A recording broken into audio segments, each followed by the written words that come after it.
गंगा नदी के किनारे एक साधु रहते थे। वे न केवल विद्वान थे, बल्कि उनके पास जादुई शक्तियां भी थीं। एक दिन वे ध्यान में मग्न थे, तभी बाज की चोंच से एक चुईया छूटकर उनके हाथों में आ गिरी। उसकी छोटी पूंछ और काली चमकीली आंखें थीं।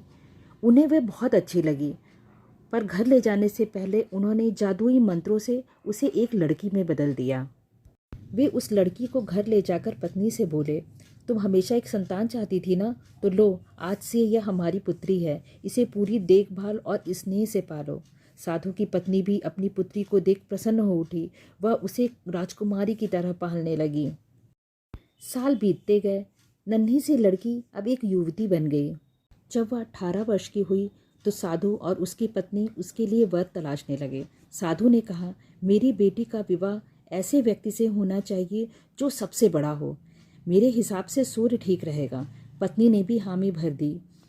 साधु ने जादुई मंत्रों के प्रयोग से सूर्य को नीचे बुलाया। उन्होंने उनसे अपनी पुत्री से विवाह करने को कहा, पर पुत्री ने पहले ही मना कर दी। वह बोली, पिताजी, यह तो बहुत गर्म है।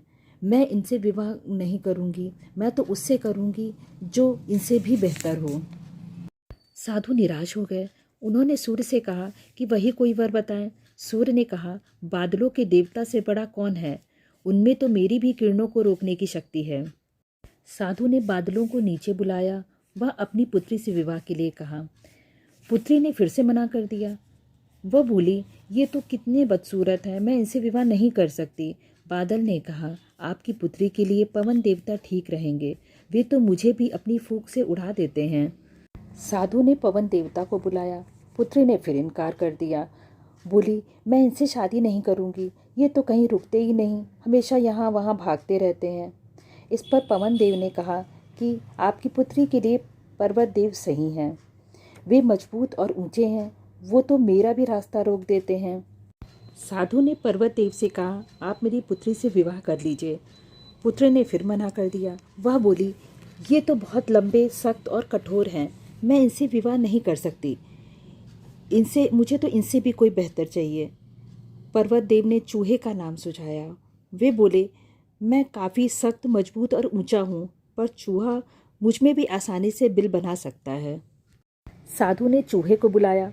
उसे देखते ही साधु की पुत्री खुशी से उछल पड़ी और बोली, हाँ पिताजी, यही है वो जिससे मैं शादी करना चाहती थी।